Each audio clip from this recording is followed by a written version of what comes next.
If you've ever been called the low-maintenance friend, you probably didn't think much of it. You're easy to make plans with, you don't ask for much, you don't get upset when people cancel, you don't need constant check-ins, and people say it like it's a compliment. But here's the quiet question underneath it. Why do you need so little? People who are labeled low maintenance often don't realize how much they've trained themselves to take up less space. It doesn't look dramatic, it looks mature, independent, chill. But psychologically, it usually starts much earlier than adulthood. The behavior is simple.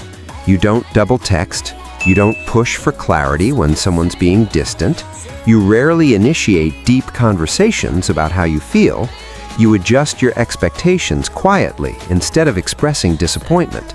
On the surface, it reads as emotional stability. Underneath, it can be something else. Often, it's a pattern built around minimizing your own needs so you don't risk becoming too much. Somewhere along the way, you learned that needing reassurance, attention, or consistency felt unsafe. Maybe it led to rejection. Maybe it led to conflict. Maybe it led to being ignored. So you adapted. You became self-contained. And that's not weakness, it's protection. When someone grows up in an environment where emotional needs weren't consistently met, they develop a strategy. Don't depend, don't expect, don't demand.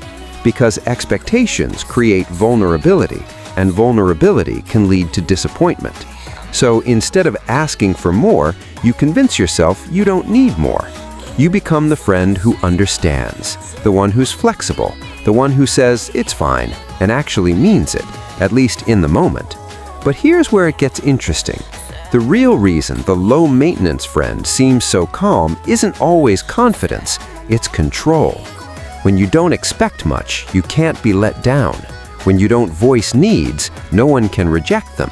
When you stay emotionally self-sufficient, you don't have to depend on someone else's consistency.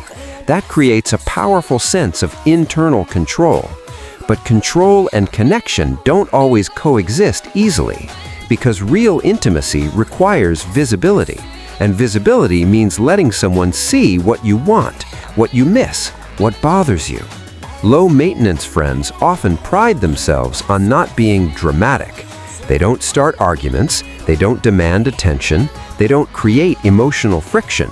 But sometimes that lack of friction isn't peace, it's suppression. You might notice small things. You replay conversations later, wondering if you should have said something. You feel a quiet sting when you're left out, but you brush it off.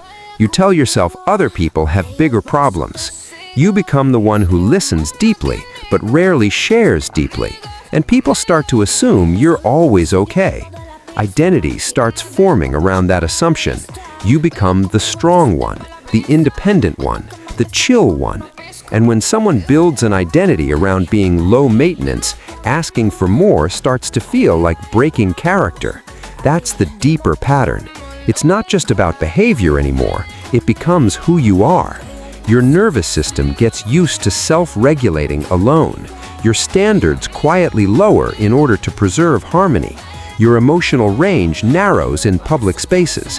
Again, this isn't weakness, it's adaptation to environments where expressing need didn't feel rewarded.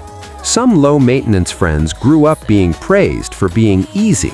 Some learned that attention was limited, so they competed by needing less. Some were surrounded by big personalities, and shrinking felt safer than competing. Over time, needing less becomes a point of pride. I'm not clingy. I don't depend on anyone. I'm fine on my own. And in many ways, you are. You're capable, self-sufficient, emotionally aware, but the hidden cost is subtle. When you rarely ask for reassurance, people rarely offer it. When you don't communicate hurt, people assume there is none. When you accept crumbs without complaint, crumbs become the norm. Not because people are cruel, but because humans calibrate to what's expressed. If nothing is expressed, nothing adjusts. And here's another layer most people don't talk about. Being low maintenance can sometimes be a way of staying emotionally ahead of abandonment. If you never lean too hard on someone, you won't feel the full weight if they pull away. It's a preemptive soft landing. You detach just enough to survive a potential loss before it even happens. That doesn't mean you don't care deeply. In fact, low-maintenance friends often care the most. They just care quietly. They celebrate your wins loudly, but process their own alone.